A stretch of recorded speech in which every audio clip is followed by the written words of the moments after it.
Hello, bachcho. Let's see this question. Each question consists of two statements, namely assertion A and reason R. For selecting the correct answer, use the following code. Both assertion A and reason are true, and reason R is correct explanation of assertion. Both assertion A and reason are true, but reason is not correct explanation of assertion. The assertion is true and reason is false. Assertion is false and reason is true. The assertion: the diagonals of parallelogram bisect each other. Reason: if the diagonal of parallelogram are equal and intersect at a right angle, then parallelogram is square. तो correct answer is ABCD। तो चलो इस question को solve करते हैं। तो सबसे पहले मैं की कंसेप्ट देखूं इस क्वेश्चन के। की कंसेप्ट तो मुझे प्रॉपर्टी पता होना चाहिए पैरेललोग्राम का। तो properties of parallelogram, and second one is concepts. First and second one is congruency of triangle. Congruency of triangle. A, B, C and this one is D. ABCD एक parallelogram है। AD and AC and BD जो है वो क्या है, इनके diagonal से O पे इंटरसेक्ट कर रहे हैं। तो चलो इस क्वेश्चन को सॉल्व करते हैं। सबसे पहले मैं असर्शंस को देखूंगा। असर्शन क्या बोल रहा है, diagonal of parallelogram bisect each other. मतलब कि मुझे ये बोलना है AO जो है वो OC के इक्वल होता है, OD जो होता है OB के इक्वल होता है इस असर्शन के अकॉर्डिंग। तो इस क्वेश्चन में अगर मैं देखूं तो मुझे पता है AD जो होगा वो पैरेलल होगा BC के विद ट्रांसवर्सल BD। तो मैं क्या कह सकती हूँ कि angle ODA is equal to angle OBC। Alternate interior angle से, अल्टरनेट इंटीरियर एंगल से मैं ये कह सकती हूँ। And AD is parallel to BC with transversal AC, so angle OAD is equal to angle OCB। और ये भी अल्टरनेट इंटीरियर एंगल से, अल्टरनेट इंटीरियर एंगल से। तो इन triangle AOD and triangle BOC में क्या कह सकती हूँ कि ODA is equal to OBC and AD is equal to CB की opposite side of parallelograms are equal and OAD is equal to OCB।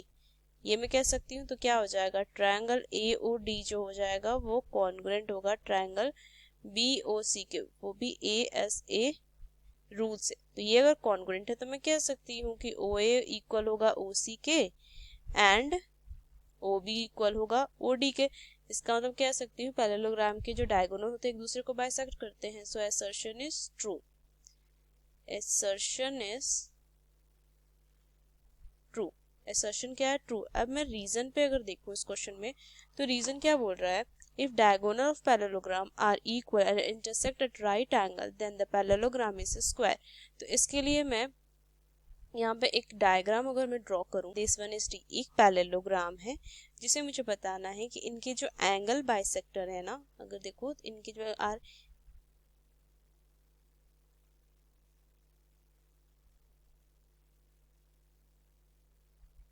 ये ABCD एक पैरेललोग्राम है जिसमें AC एंड BD क्या है, इनके ये डायगोनल्स है।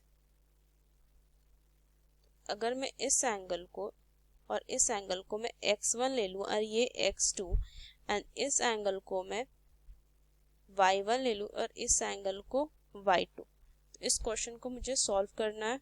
तो चलो इस क्वेश्चन को मैं सॉल्व करती हूँ। तो ये रीजन R के लिए डायगोनल्स मुझे पता है पैरेललोग्राम के जो डायगोनल्स होते हैं वो इक्वल होते हैं। तो मैं यहाँ से क्या लिखूंगी कि AC is equal to BD, ये लिखूंगी। तो चलो इस क्वेश्चन को देखूं तो ये AC जो है वो BD के इक्वल है एंड AO जो है वो OC के इक्वल होता है and BO is equal to OD, क्योंकि इनके क्या होता है डायगोनल जो बाइसेक्ट करते हैं।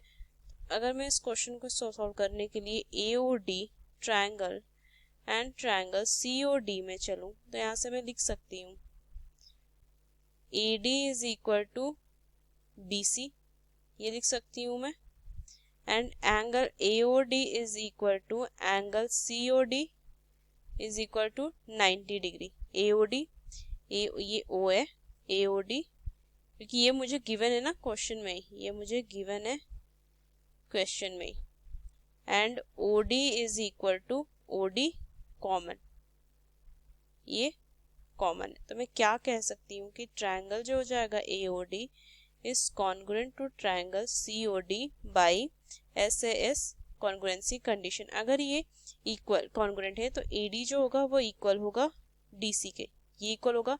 अगर मैं ट्रायंगल ADO की बात करूं तो एंगल जो ये x1 होगा ना, ये किसके इक्वल होगा, एंगल x2 के इक्वल होगा। क्यों? क्योंकि AO जो है वो OD के इक्वल है, ये मैं कह सकती हूँ।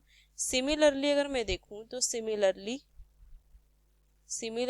इन ट्रायंगल COD में क्या कह सकती हूँ, angle y1 is equal to y2 because OC is equal to OD, ये कह सकते हैं। देखो COD में अगर मैं देखो ये इक्वल है, OD इसके इक्वल है, तो ये दोनों इक्वल, क्योंकि ट्रायंगल में मुझे पता है ये जो इक्वल साइड के अपोजिट एंगल जो होते हैं वो इक्वल होते हैं। अब मैं इस क्वेश्चन को देखूं तो now in triangle ADC angle x2 plus में एंगल x1 प्लस में एंगल y1 प्लस में angle y2 is equal to 180। So यहाँ से क्या हो जाएगा, एंगल x1 x2 भी क्या है, एंगल x1 के इक्वल है तो इसको x1 लिख सकते हैं, और y1 प्लस में एंगल ये y2 सॉरी y1 होगा यहाँ पे, ये y1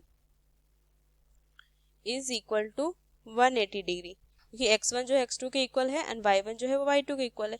तो मैं यहाँ से क्या लिख सकती हूँ, 2x1 प्लस में 2x1 y1 is equal to 180। So x1 plus में y1 is equal to 90 degree, ये लिख सकते हैं।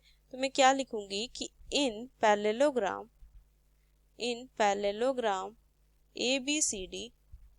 ABCD ED is equal to AC and angle ADC is equal to 90 degree. So parallelogram ABCD is a square. तो ये तो मुझे क्या बोल रहा था, रीजन यही बोल रहा था कि ABCD क्या होगा, ये स्क्वायर है। रीजन क्या है, ट्रू है। सो रीजन इज ट्रू। तो कौन सा ऑप्शन हो जाएगा, अगर मैं इस क्वेश्चन में देखूं, रीजन भी मेरा करेक्ट हो गया। अगर मैं ऑप्शंस देखूं तो ऑप्शंस में कौन सा सही होगा, मेरा ऑप्शन में बी ऑप्शन मेरा correct. Both assertion and reason are true but reason is not correct explanation of assertion, क्योंकि एक्सर्शन का क्या है, वो करेक्ट एक्सप्लेनेशन है नहीं, तो यहाँ से बी ऑप्शन जो होगा वो करेक्ट होगा। Using this key concept we solve this question. Hope you understood it well. Best of luck. Thank you.